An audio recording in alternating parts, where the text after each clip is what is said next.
Stone walls built with almost no mistakes, a 2,000-year-old machine, fire that burned on water. These things aren't made up. They're real, and people have argued about them for years. On one side are the true stories, but on the other, made-up tales spread even faster. The biggest mystery isn't how humans built strange things, but why made-up stories like ancient lasers or entire missing lands catch on so easily, even without proof. The truth is, what looks unsolvable is often just a missing detail or a story that got bigger when no one had the facts. So today, we throw out the wild rumors and look at what's actually there. Which old puzzles are still odd, which ones have been cracked, and which so-called impossible wonders fall apart when we look close. Stick to real proof, not just wild guesses. That's our rule here. Here are the rules. Truly weird means the artifact really works, looks strange for its time, and no one has fully copied it the old way yet, but it still matches what people back then could do.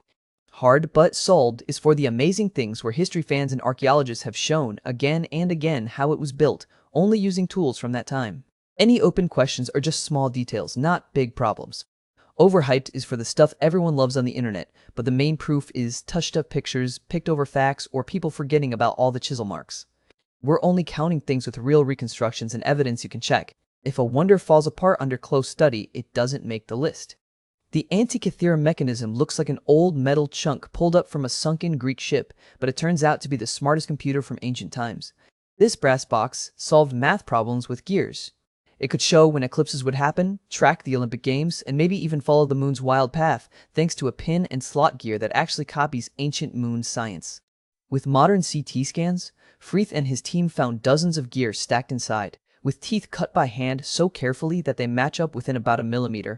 That kind of work takes real skill, not just luck. The writing squeezed onto the metal is packed tight, even tighter than some legal fine print today. It suggests they were once expert clockmakers, star watchers, and writers who knew exactly what they were doing. People have made working copies, but only up to a point. We still don't know the full story. The front panel's meaning is argued over, clues about the makers are scattered, and it seems like this device was part of a bigger tradition, but only this one survived. There's nothing spooky about it. It's just an old device that was way ahead of its time, so now it sits in the truly weirds pile.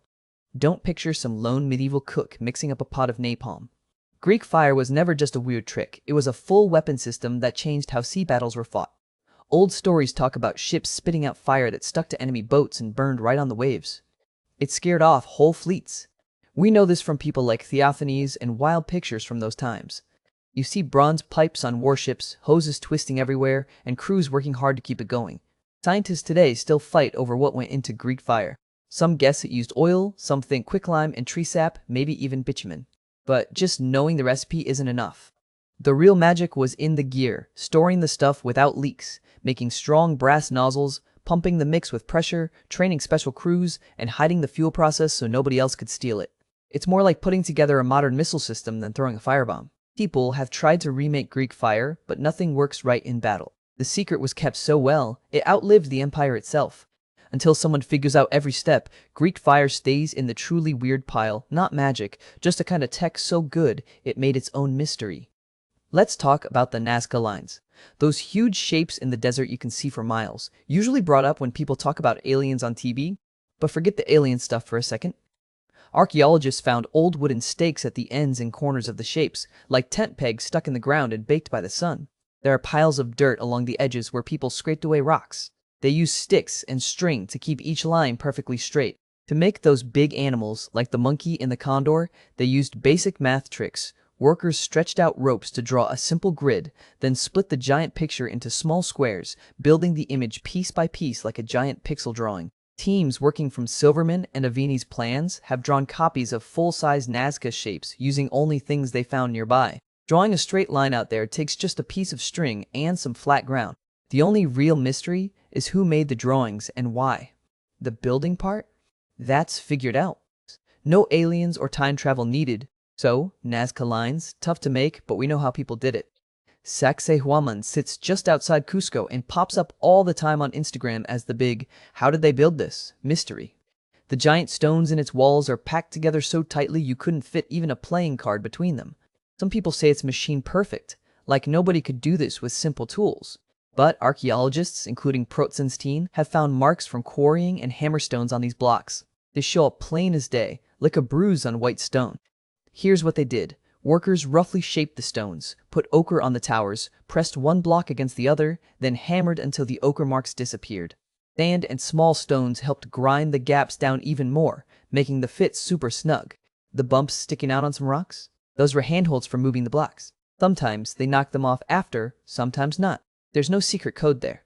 Close-up checks and UV scans show a mixed bag. Some joints are only a few millimeters wide, but others are much bigger, especially after long years of shifting and weather. Sure, it's amazing work, but they pulled it off with hard labor and old-school tools, not with hidden alien tech or magic machines. Puma Punku is in Bolivia and is famous for its H-shaped stone blocks. These blocks show up all over YouTube videos that talk about mysteries and lost tech. Some people claim the stones have corners so sharp they must have been made with 3D printers or high-tech drills. But here's what the facts show. Dovetail clamp sockets were used to hold copper alloy eye clamps, which is something Bronze Age people could do. The people at Puma Punku made holes by turning wooden or reed drills mixed with sand and hard quartz, slowly making spiral marks that real experts can spot. Archaeologists have even shown that you can saw andesite rocks using copper blades, sand, and a lot of patience. If you look close, you see marks everywhere, tiny wobbles, bumps from vibration, and lines from grinding. Researchers like Joe Voynich have measured how these blocks fit together. They found that the corners and flat parts are off by whole centimeters, not just a tiny amount like you'd expect from machines. Things like lichen growth, weather, and even filtered photos on Instagram make the blocks look smoother than they really are. What's actually amazing is that this group of people had enough patience, teamwork, and copper to make so many stone blocks so well way before modern tools. That's a big deal. But robots and space tools? They didn't name. Hey, Puma Punku was built with basic tools anyone could find in a good hardware shop in the Andes. The skill is real, but the hype about lost technology goes way too far. The Baghdad Battery pops up all the time on TV as supposed proof that ancient people made real batteries. Here's what it is: a clay pot, a copper tube, and an iron rod all stuck together with bitumen from Parthian or Sacsayhuamán times. People call it a battery because if you fill it with grape juice and wires today, you get a jolt of electricity. There's a problem though. No one ever found any acid inside these jars at dig sites. No old wires, no metal ends, nothing that hints these things powered anything. Staff at the British Museum get tired of people pouring lemon juice on artifacts. They say, by looking at where the jar was found, it was likely just for holding things like scrolls or for use in ceremonies. Tests on the inside show it never worked as a battery. This famous science fair project is really just a fun trick, cool, but not proof the ancients had electric gadgets. The Baghdad Battery is just a well-meant mistake. The Voynich Manuscript is a book so strange that even computers get stuck after a few pages. The pages are made from goat skin, and tests show it was made in the early 1400s. It's filled with pictures of plants, drawings of naked people in baths, and curly writing in an alphabet that no one knows. The writing looks and acts like a real language. Words show up with the usual patterns, and phrases repeat. So, is it a code? Did someone make up a whole language? Or maybe some joker from the Middle Ages went too far with a joke? Real experts have tried for years, but no one has really solved it. The paint is just what you'd find in the Middle Ages, and the handwriting checks out, written by more than one person.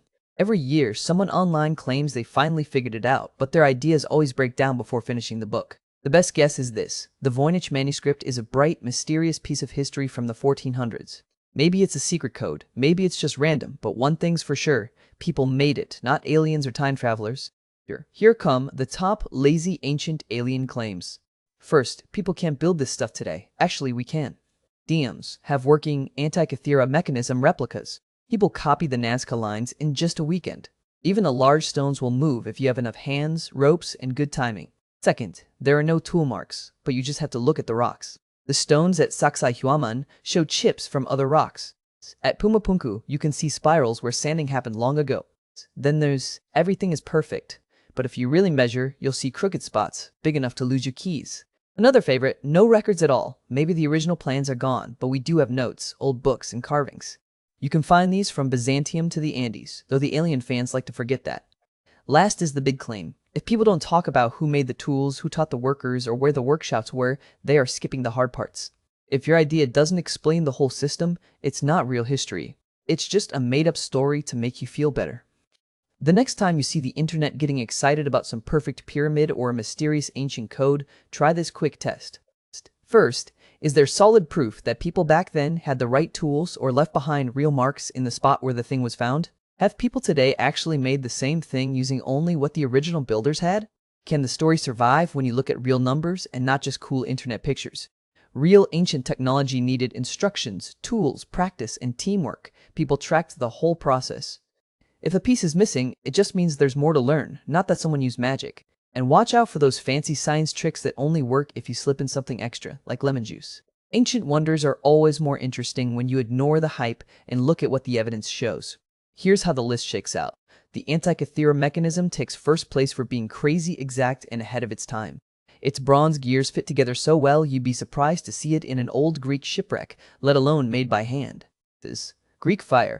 That wasn't just smart chemistry, but also a huge secret, tough to use in battle, and so hard to copy that even now, no one's cracked it. The people who used it protected the recipe like it was the secret codes to their whole country. That's real system-level skill. The Nazca Lines come next. They are cool, but people have figured out how they did it with ropes, sticks, and simple surveying tricks. Today, we can copy them without much trouble. Sacsayhuamán and Puma Punku sound amazing, but when you measure, you see careful stonemasons with enough time, and copper tools could do the job. The millimeter-perfect look is mostly camera tricks. The Baghdad Battery isn't even a battery, and the Voynich Manuscript is still strange but looks like someone in the Middle Ages playing a big prank. The real wow comes from regular people, not aliens, just refusing to quit and inventing new things, no matter how hard it was.